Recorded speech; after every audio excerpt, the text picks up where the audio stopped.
Hey guys, welcome to Rootstem, and in this video we're going to be doing the Rogue Trader from the Blackstone Fortress set.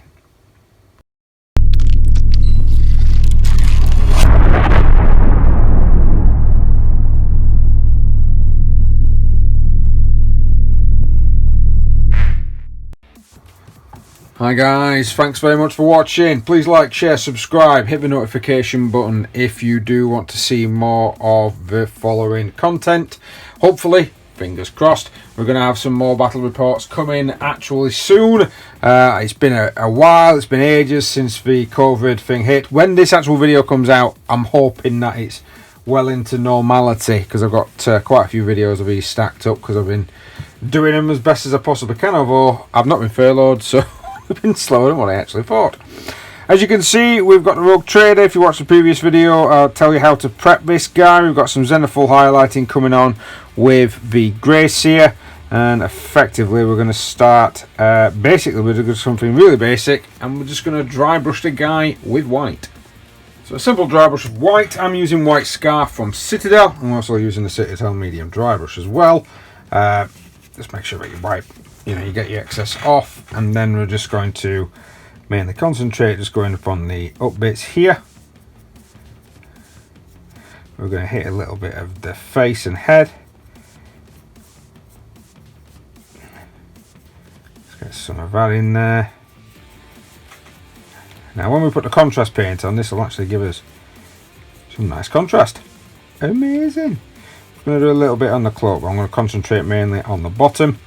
I'm not going to concentrate any further up. Of course, we're going to get hold of that. Now once you've done this dry brush, be very careful around the sig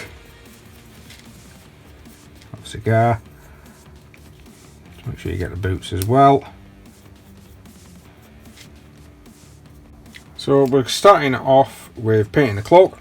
We're going to use Blood Angels Red, and what we're going to do is we're going to use small basing brushes to actually get majority of this work done. Now the reason, this is why I'm sort of telling you guys, the reason I'm using small basing brushes is I can get a good lob on and then just get all the paint spread out properly, but I'm hopefully not going to touch anything else because I don't want all the paint to be over everything else. I'm just wanting that contrast red to be on the cloak, and try if you can to go the same way with nearly all your brush strokes, and don't try and go back too often to an area that you've already painted. It will start to dry. Try and go top down with the model if you can. Like I said, try not to catch. There'll be a lot of people are like, oh, just slap it on. Yeah, if you can do, if the majority of what you're doing is that way, but we are not. We are trying to be neat, trying to be tidy. Now don't worry too much about the sword, and don't worry about the breastplate. Those are going to be metallics, and don't forget to do underneath. And next we're going to use the contrast Wildwood. Now I'm going to use this on the cloak at the back. I'm also going to use this on the gun, or the holster, sorry, for the gun, and all of this, and any pouches that you come across. Again, be really careful. I did actually get some on his hand, so if you can see how it looks different, I do have to put another layer on that soon, but be careful when you're putting your paint on. So, brown's drying off. I've gone and used Black Templar. Just put a little on there and on the boots. You can see that looks pretty neat. So, let's get some trousers done. We're going to go for, I think we're going to go for Griff Charger Grey when I find it. Next up, I'm going to be using some Griff Charger Grey. We're going to use this on the trousers. That should give them the trousers themselves. I should have put this one on quite heavy. Now slice purple next with some contrast medium. The reason I use the contrast medium is simply because purple is very strong and it tends to be a little too strong, so get whatever you're using for a palette. I'm just currently using this quickly. 2 parts of that to 1 part of that. Hopefully that should thin it down just a little. Even add a touch of water to it if you're actually wanting to. I know it's not to, but you can. And then we're going to put this on the sleeves.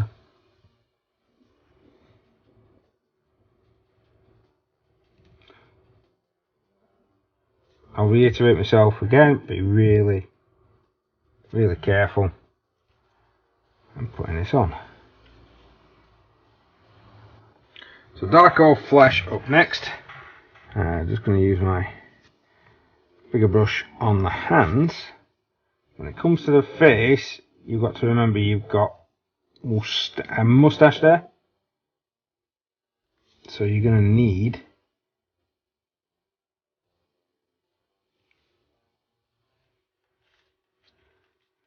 your smaller brush. So all flesh, dark oak. So now some retributive armour, thin down, so any sort of gold will do for this. I'm just going to thin it out just a little bit more, and we're just going to put it into this armour. Play it here.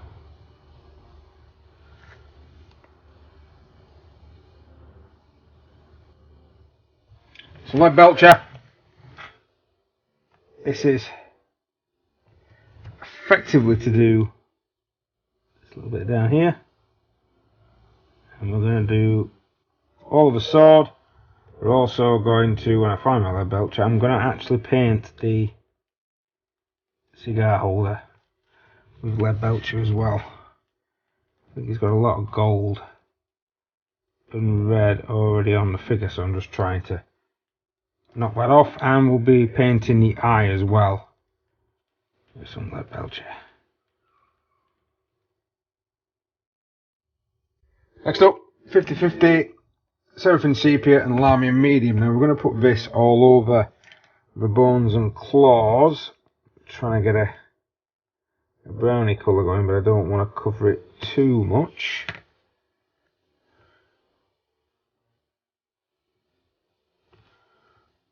I want it to settle towards the bottom if we can.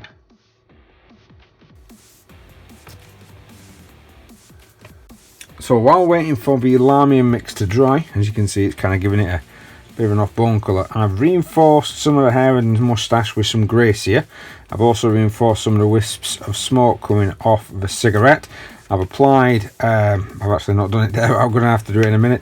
I've applied some null oil to the metal parts, and I've put some Guilliman glaze over the actual sword to give it a blue sheen sort of power field effect. Like I said, I need to finish off with the null oil because I did forget a bit. And once we've done that, we're going to get some aggrex Earthshade and some lamy medium. So first off, with the aggrex, with a larger shading brush, I'm going to put this on pure, straight from the pot, onto the gold. And that's for all the gold on the different armour types. Different armour types on the different sections. Make sure you get right up into those recesses. Copy, paste, handle, whatever else you've painted with your gold, make sure you cover aggrex. That's going to give the shade. And then we're going to add 1 part lamy medium to 1 part aggrex, and we are going to put this just in the recesses of the bone as it's touching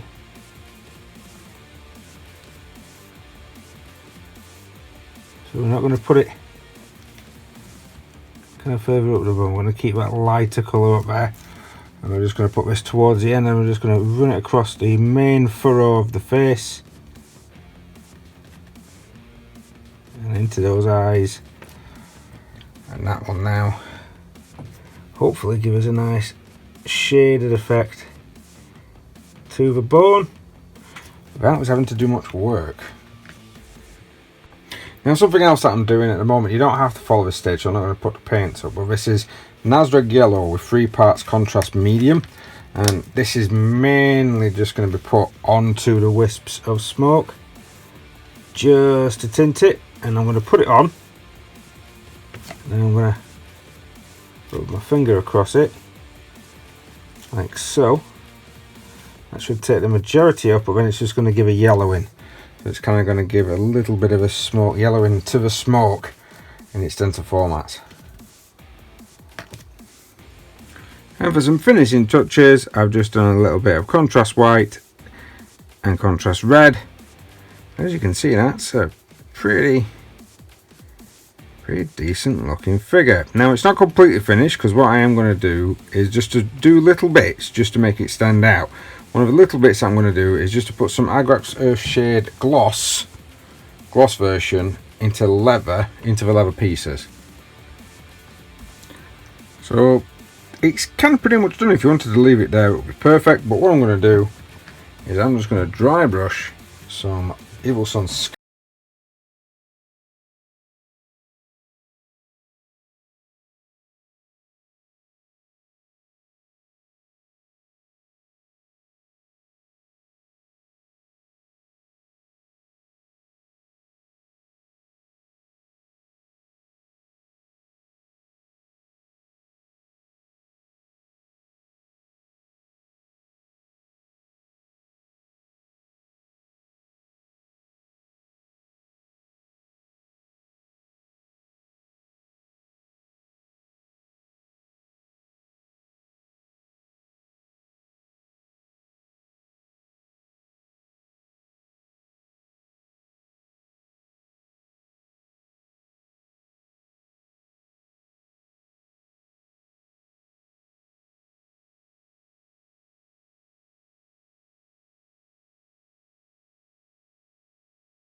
is quite a dark.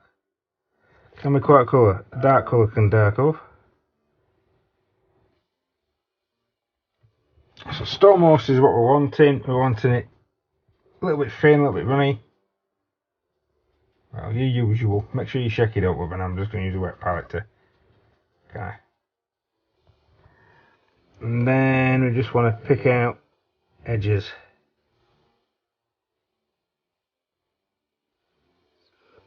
Kind of like the line running down the breastplate there.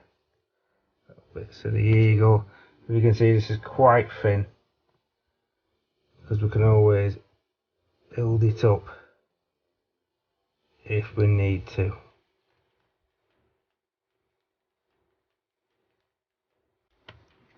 Nearly done. Bit of Morn Fang now. Again, we're going to get a very fine edge. We're going to water it down, and on that bit of leather that we've now let dry, we're just going to do a bit of edge highlighting.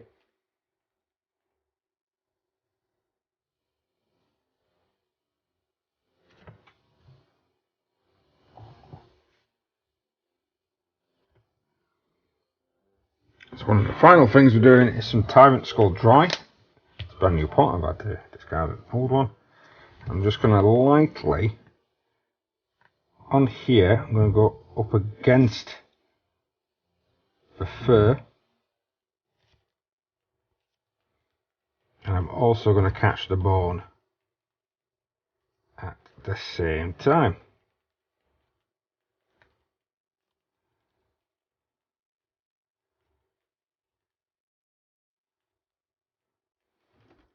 And there you have it. As you can see, not a bad looking model, and it did not take us that long to paint up. Just doing a little bit of reinforcing here and there, you've got a cracking figure. I've not done the eye because it's very squinchy, don't really see the point. I'm hoping that the camera's picking this up quite well. Hope is a strong hope. I will do the base later. I'm going to do all the bases together, but that looks pretty corking, to be honest, and didn't take me long. Just didn't even really take long drying time, because as long as you do some of the others while things are drying, you should be able to get it done. I would say, well, I'll actually time this and I'll put it up and see how long it actually does take me to paint one of these. But thanks very much for watching, guys. Please like, share, subscribe, hit the notification button for more. Next up is going to be another one of the heroes from Blackstone Fortress. I'm not quite sure which one it will be. I'm probably going to try and get some of the more complicated ones out of the way first. But I think I might try and do the illustrious Psyker and his purple robes. Well, thanks very much, guys. We'll see you next time.